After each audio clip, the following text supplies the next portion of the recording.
در خانه موزه خواجه کمال خوجندی شهر خوجند دوره ولایتی آزمونی خوشتامنی بهترین و هنرمندی بهترین برگزار گردید. آزمونی جمهوری مذکور با ابتکار کمیته کار با زنان و اویله راه اندازی گردیده هدف عملی‌شوی برنامه دولتی رشد اویله در جمهوری تاجیکستان با در نظر داشت خصوصیت‌های خاص مناسبت‌های اویله‌داری، تقویت مسئولیت پدر و مادر و فرزند در مناسبت‌های اویلوی، گسترش فرهنگ اویله‌داری، نقش اویله در تربیت و تشکل شخصیت فرزند، مناسبت خوشتامند با عروس و عروس با خوشتامند، تربیت فرزندان در روحیه انسان دوستی و وطن پرستی ارزیابی گردید.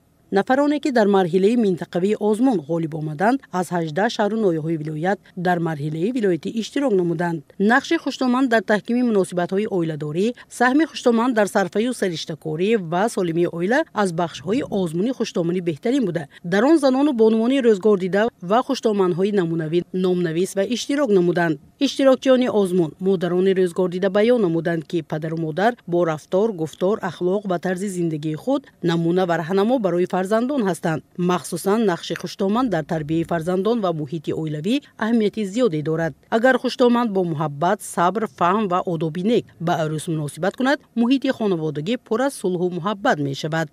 محیط اویلوی مکانی است که نقش و مسئولیت پدر و مادر را در تربیت فرزند مشخص می کند. در بین مادران قرار داریم که در آزمون خوشتامنی بهترین در محل شناخته شدند و امروز در دوره ولایتی اشتراک دارند. استواری اویله را در چی می دانید؟ من خوشتامند، صاحب 2 کلین، 2 داماد، 6 تا نبیره. استواری اویله در گفتار نیک، کردار نیک، پندار خوب. همین در اویله اگر بین همین مادر و کلین و فرزند یکدیگر فهمی باشد و اویله بهترین اویله می شود. نصیحت میکردم به همین جوان دختران که در وقت اویله دار می شوند اول احترام کلانا را به جا بیارند، پربردار شوند. وقتی که زن مادر پربردار باشد اویله و بهترین نمونه خوبترین می شود. در هفته آزمونی خوشتامنی بهترین از تجربه زندگی اشتراکچیان اندیشه ها آیدی آموزشی آداب خانوادگی به عروس، نظارت و راهنمایی به صرفه و سرشته‌کاری، راههای تربیت درستی فرزند و جلب جوانان به دانش آموزی و گرفتن معلومات عالی شنیده شده از روی 3 بخش آزمون غالبان معین گردیدند.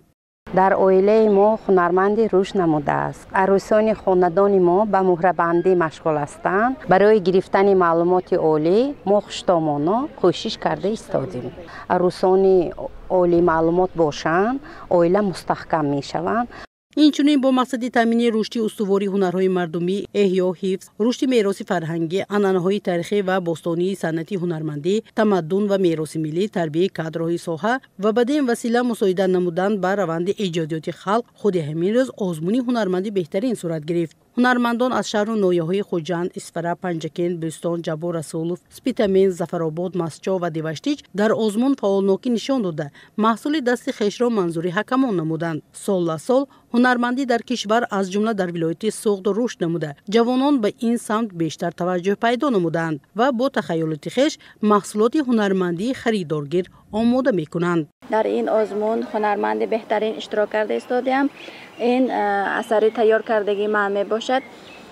این اثر نامش شهرستان. این یکی از نمودهای نو می باشد که ما جوانان و هنرمندان به خیلی شرایط‌های فراهم آورده استادند. ما بسیار آزمون ها اشتراک کرده استادیم. از این لحاظ من آزمونی تاجیکستان وطن عزیزی من نامیناسیون دیزاین مود اشتراک نموده، جای اول را اشغال نمودم.